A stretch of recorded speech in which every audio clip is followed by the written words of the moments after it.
હવે તો ઓફિશિયલી થઈ ગઈ આદિની પૂજા. અને હવે હું પણ થઈ ગયો આદિત્ય ગોસ્વામી મિસ્ત્રી.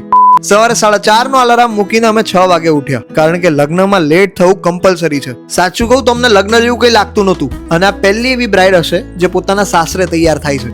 સવારમાં બધા ચા નાસ્તો કરીને રેડી થઈ ગયા, પણ બ્રાઇડનું લેટ તૈયાર થવાનું એ તો એક રિચ્યુઅલમાં જ આવે ને. અને પછી અમે લોકો નીકળી ગયા ફોટોશૂટ માટે. મારા કરતા મારી બહેનોને હરખ વધારે હતો, કારણ કે એની બેસ્ટ ફ્રેન્ડ આજે ઓફિશિયલી એની ભાભી થવા જઈ રહી છે. અને આ બધું જોઈને કોઈ કહી જ ના શકે કે મેરેજ આગલા દિવસે જ નક્કી થયા હશે. અમારી સ્ટોરીમાં કંઈક આ રીતે લખ્યું હશે, એટલે ભગવાને બધું જ સેટ કરી દીધું. હું અને આદિ એ જ વિચારતા હતા કે just how fast the night changes.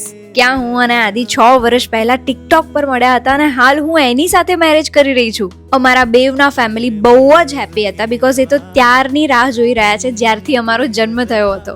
આ મોમેન્ટથી અમને ફીલ થયું કે ભાઈ ફાઇનલી અમે મેરેજ કરીએ છીએ.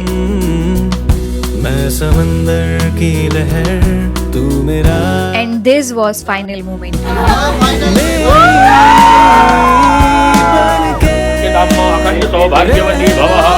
અમે બધા ઇમોશનલ હતા, અને એમાં ખાસ કરીને મારી બેસ્ટ ફ્રેન્ડ, મારી બેન, મારા મમ્મી પપ્પા, કારણ કે એ લોકોએ મને નાનાથી મોટા થતા જોઈ છે ને. અને એ છોકરી આજે લાઈફની નવી શરૂઆત કરી રહી છે, તો ઇમોશનલ થવું તો બને છે, પણ એટલા બી નતા, બીકોઝ હું 1 કિલોમીટર દૂર જ રહું છું.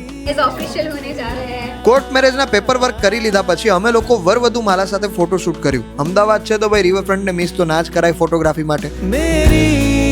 ફાઇનલી અહીંયા લાગી ગયું છે. પછી અમે બધાને ભાવ આપવા ગયા અને જમ્યા. તો આ રીતે અમે અમારો મેરેજ ડે સેલિબ્રેટ કર્યો. Simple, peaceful and memorable.